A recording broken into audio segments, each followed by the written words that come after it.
1 second के अंदर कई करोड़ नाभिक ब्लास्ट हो जाते हैं। तड़तड़ा के फोड़ा होगा चारों ओर। फर्मी अगर गलती करता वो उड़ जाता है। समुद्र में भड़काएंगे ना, पूरा पनिया बाहर फेंक। लो भैया, हमारे पास 2 समस्या। इसको भड़का दिए तो ये अगल बगल को भड़का देगा और वो दर दर दर भड़काना चालू करेगा। और ये 1 सेकंड के अंदर लगभग कई करोड़ नाभिक ब्लास्ट हो जाते हैं। 1 सेकंड के अंदर कई करोड़ नाभिक ब्लास्ट हो जाते हैं और तबाही ले आ देता है एकदम। तो इसको तो रोकना बहुत मुश्किल है। रोकना मुश्किल है कि नहीं? इसी को रोकने का काम कौन कर दिया था? फर्मी। किसने किया था? सोचिए, फर्मी अगर गलती करता वो उड़ जाता, लेकिन उसने देखा कि जैसे ब्लास्ट हुआ है, इसने पहले अध्ययन किया, यूरेनियम के नाभिक को लिया। ऐसे हम यूरेनियम ले लेते हैं ईंधन, ऐसे फिगर के तौर पे बना देते हैं यूरेनियम ईंधन। इसमें खूब सारे मात्रा में क्या है? नाभिक है। हर एक परमाणु के पास एक नाभिक होता है। ये खूब सारा क्या है? सब नाभिक है। एक में ब्लास्ट कराएंगे तो क्या होगा? सब में ब्लास्ट हो जाएगा कि नहीं हो जाएगा? ये नाभिक ऐसे नंगी आंखों से दिख सकता है? इतना छोटा होता है कि इसे देखने के लिए किसकी जरूरत होती है? माइक्रोस्कोप की जरूरत होती है। इसमें हम एक को करा दिए ब्लास्ट, एक को करा दिए ब्लास्ट। अब इसे सोचा कोरोना की तरफ फैलेगा, तर यहां पे। फर्मी ने क्या किया? इसमें चेंबर्स बना दिया, खाली जगह यहां पे कैडमियम या बोरॉन की छड़ डाल दिया। किसकी छड़? कैडमियम या बोरॉन की छड़। किसकी छड़ डाल दिया? कैडमियम या बोरॉन। जैसे फर्मी देखा कि कैडमियम या बोरॉन की छड़ डाल दिए तो रिएक्शन आके यहां रुक गया। आखिर ऐसा क्यों? क्योंकि कैडमियम या बोरॉन जो होता है ना, न्यूट्रॉन को सोख लेता है। न्यूट्रॉन को क्या करता है? सोख लेता है। अब न्यूट्रॉन में तड़तड़ा रहा था, न्यूट्रॉन में क्या कर लिए? सोख लिए। न्यूट्रॉन क्या कर लिए? सोख लिए। जैसे दिवाली में आदमी एक अगरबत्ती जला लेता है और सब बम भड़काते जाता है, और अगरबत्ती बुता गया तो नहीं होगा। यहां पर समझ आ गया कि नहीं? आदमी पहले माचिस से तो कौन जलाएगा? माचिस से खत्म हो जाएगा। एक और अगरबत्ती ले लेता था आदमी और जलाते रहता था यहाँ पे बम वगैरह। आगे बढ़े तो या कैडमियम या बोरॉन की छड़ लगा दिया। अच्छा, ये ब्लास्ट तो इधर हो सकता है तो एगो इधरों लगा दिया, कैडमियम या बोरॉन की छड़। तो पूरी चेन रिएक्शन को किससे रोका जा सकता है? हाँ, कैडमियम या बोरॉन की छड़ से।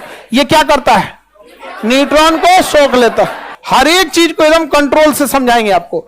नियंत्रक एवं नियंत्रक के रूप में कैडमियम या बोरॉन। देखिए ध्यान से, जब हम ब्लास्ट करेंगे, प्रैक्टिकली सोचिए, इस ससुरा जब ब्लास्ट हुआ होगा ये वाला, तो ये तड़तड़ा के फोड़ा होगा चारों ओर। इसको रोकना जरूरी है। कौन रोक देगा? कैडमियम या बोरॉन की छड़। कौन रोकेगा? कैडमियम या बोरॉन की छड़। कैडमियम या बोरॉन की छड़ रोक। लेकिन अपने मन से कल्पना कीजिए, जब ये वाला ब्लास्ट हुआ होगा तो ये तो आराम से भड़का होगा क्योंकि ये इंडिविजुअल ब्लास्ट किया।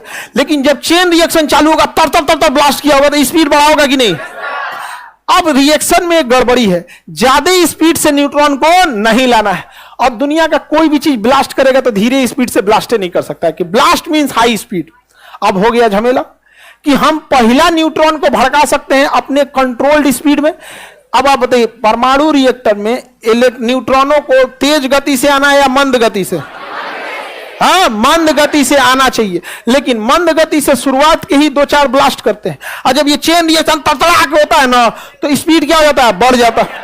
तो लो भैया, हमारे पास 2 समस्या है। एक उनसे का स्पीड को कम करना है। स्पीड को क्या करना है? कम करना। दूसरा, संख्या भी कम करना है। संख्या ज्यादा हो जाएगा, ब्लास्ट हो जाएगा। स्पीड ज्यादा हो गया, ब्लास्ट हो जाएगा। कंट्रोल नहीं होगा। तो कंट्रोल करने के लिए हमें कितनी चीज चाहिए? 2। न्यूट्रॉन की गति को कम करना और न्यूट्रॉनों की संख्या को कम करना। अब न्यूट्रॉन की संख्या को कौन कर देगा? कैडमियम या बोरॉन की छड़। कैडमियम या बोरॉन की छड़। कैडमियम या बोरॉन की छड़ वो न्यूट्रॉनों को क्या कर लेगा? सोख लेगा। लेकिन अगर इसमें हम ग्रेफाइट डाल दें, क्या डाल दे? ग्रेफाइट। एगो ग्रेफाइट का रॉड डाल दे, छड़। किस चीज का? ग्रेफाइट का। तो ग्रेफाइट से टकराएगा तो स्पीड क्या हो जाएगा? कम। तो बताइए, ग्रेफाइट का स्पीड मंद गति के लिए, ग्रेफाइट का यूज मंद गति के लिए, मॉडरेट स्पीड के लिए। किसके लिए? मॉडरेट। इसलिए मॉडरेटर या मंदक के रूप में ग्रेफाइट, मंदक के रूप में ग्रेफाइट, मंदक के रूप में। और नहीं तो इसमें पानी भर देते। क्या भर देंगे? पानी। है पीने वाला पानी नहीं, D2O, भारी जल। D2 या भारी जल, D2 या भारी जल, D2 या भारी जल। सोचिए इतना खचरा है ना, ये पानी में भी ब्लास्ट करता है, पानी में माचिस मेहरा जाता है और पूरा दगदगा के ब्लास्ट करता है, कहता है भड़क तो हम यहाँ पे। पानी उनी से उसको कोई मतलब नहीं है, परमाणु बम को पानी उनी से कोई मतलब नहीं। समुद्र में भड़काएंगे ना पूरा पनिया बाहर फेंक देगा, कहेगा कौन था रे मेरे ऊपर, अरब सागर फेंक देगा बाहर, सुनामी आ जाएगा। किसी देश में सुनामी ले आना है ना तो उसके समुद्र तल से 10 किलोमीटर दूर एगो परमाणु बम नीचवा फोड़ दीजिए, आ जाएगा सुनामी। इतना तबाही मारता है, आपसे एक बाल्टी पानी नहीं फेंकाएगा और पूरा समुद्र का पनिया फेंक देता है। एगो पानी टंकी तो उठबे नहीं करेगा, खाली पानी टंकी तो उठेगा नहीं आपसे, भरल पानी टंकी में तो मरिए जाइएगा आप। और सोचिए उतना पानी फेंक देता है, सोच रहा कितना पावर है। तो बताइए कंट्रोल करने के लिए कितनी चीजों को ध्यान रखना है? 2, न्यूट्रॉन की गति कम और न्यूट्रॉन की संख्या कम। अगर गति हुई ज्यादा और संख्या हुआ ज्यादा तो आप हो जाएंगे हिरोशिमा 2, हिरोशिमा 2, बाहुबली 2, हिरोशिमा 2। आपको काला लड़का कोई दिक्कत, ग्रेफाइट कोई दिक्कत, कोई दिक्कत नहीं ना?